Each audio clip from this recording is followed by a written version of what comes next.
Yeah, so, you're up the hill, but then you kind of have this little wrench thrown in the program, which is, maybe they can include this as part of the hill. I don't know.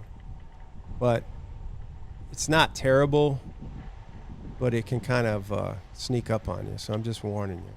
Once you get up that hill, you still got a little bit of work to do before you get to the downhill, which is around this corner, maybe up here quarter mile or something. So now it flattens out, and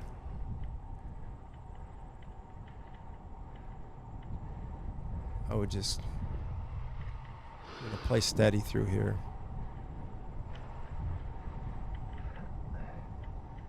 I always appreciate that above ground pool over there. Big fan of above ground pools, actually. Now, this would be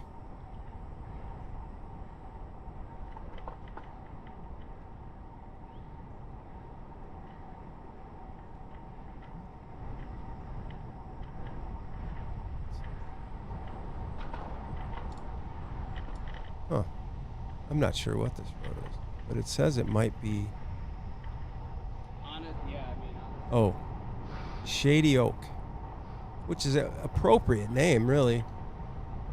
There's a lot of oak trees and some really nice houses through here. Off to the right. There, look at that. But yeah, now you're flying. If you're not, you're close. This is a pretty good bomber right here. Go down and getting some pretty good speeds here, and there's a little bridge, little bump bridge.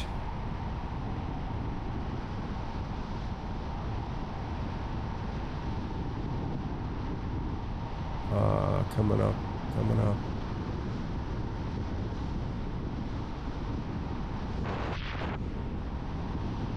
Yeah, you're cooking through here. It's nice after that big hill. You can just coast down this, to be honest. You got this little bridge here. It's a little bump.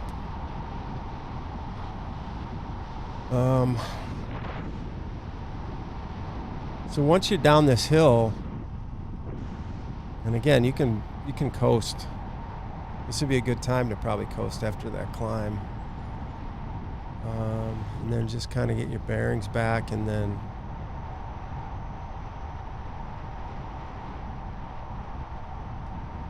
we curl around to the left up here.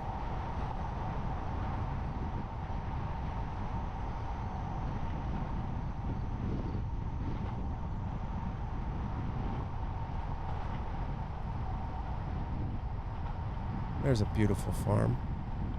God, I love that. So there, right here, I mean, I know I'm kind of micromanaging some things here, but this particular part, I think there's some, little bumps in here. Not bumps, but like, you might be tempted to kind of hammer it through here, but I don't know, for whatever reason, it feels like it might be a little uphill, and you're almost back to Verona now. And so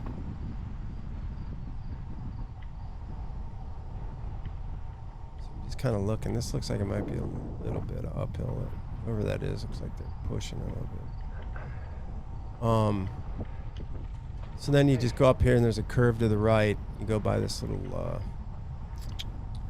like golf range thing. And then you turn back, and then you're on the smooth roads into Verona again. And then I would say at least for the next 5 miles or so, it's pretty good roads and pretty flat roads. And then you go through Verona, and I'm not going to show you that, but because I don't have it on here, but I usually take a different way back to the beginning of the loop, because it goes through the main roads, and I think they shut them down on race day, but I don't like driving them. But just so I'm just like putting out benchmarks here, and up here on the right is the, see that kind of golf net thing for the range. And again, it's a little up and down through here. It's not really as fast as you might think it is, and I tell you that just so you don't try to get after it and then be a little demoralized. But it's only like once you get to the bottom of that hill, maybe a mile and a half or something like that, out to this road, and then after that it's pretty smooth sailing. You can kind of get your head wrapped around you again and get into a good rhythm and arrow.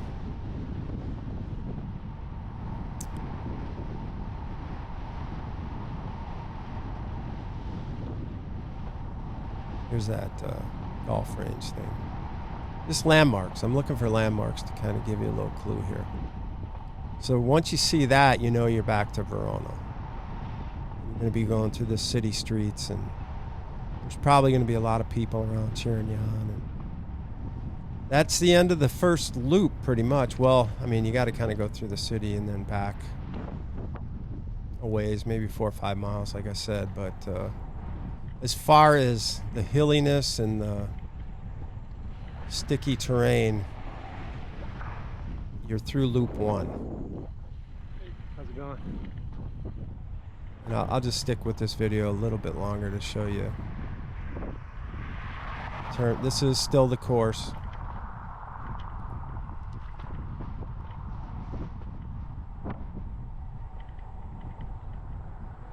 Then we'll get up here and turn right to head back into Verona.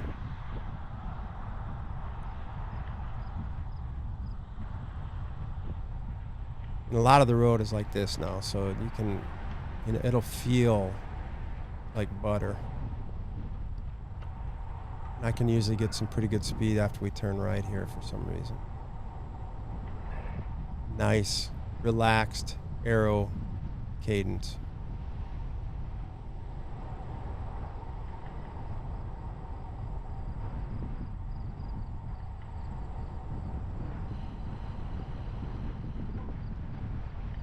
Yeah. So here's the this is all really flat.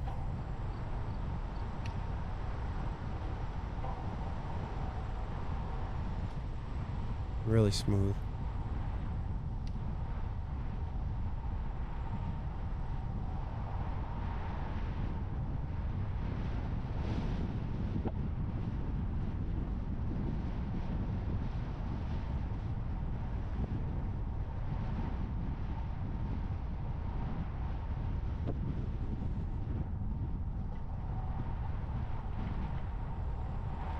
And I'll just follow this up through where I think I remember the turn is. I go a different way, but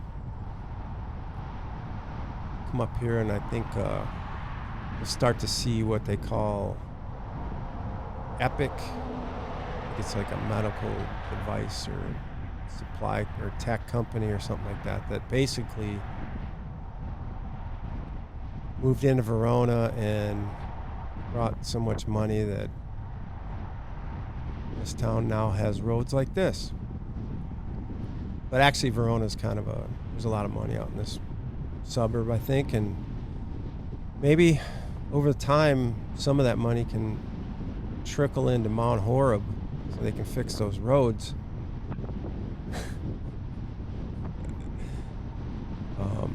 But yeah, we're almost there.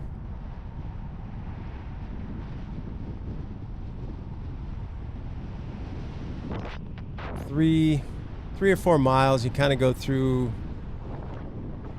part of the city and a couple neighborhoods, and then you go back through the what they call like by the high school. They usually have a big, like almost a festival or something going on. So there's a lot of people out there screaming. So you come back into Verona, you got these nice roads, you got right away there, evidently. Yep. And come in here,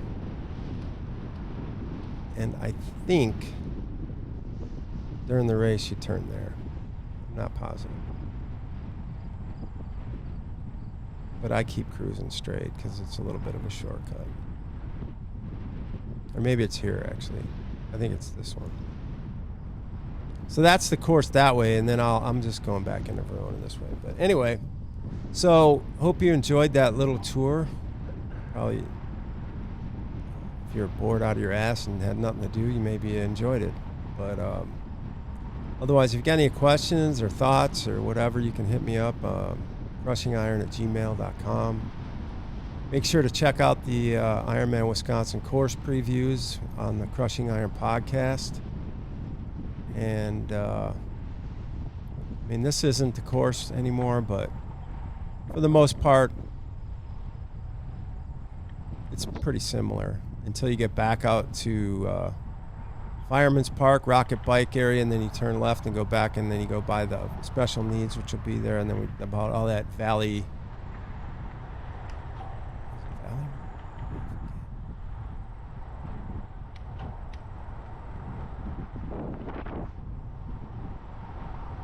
Yeah, Valley Road, sorry.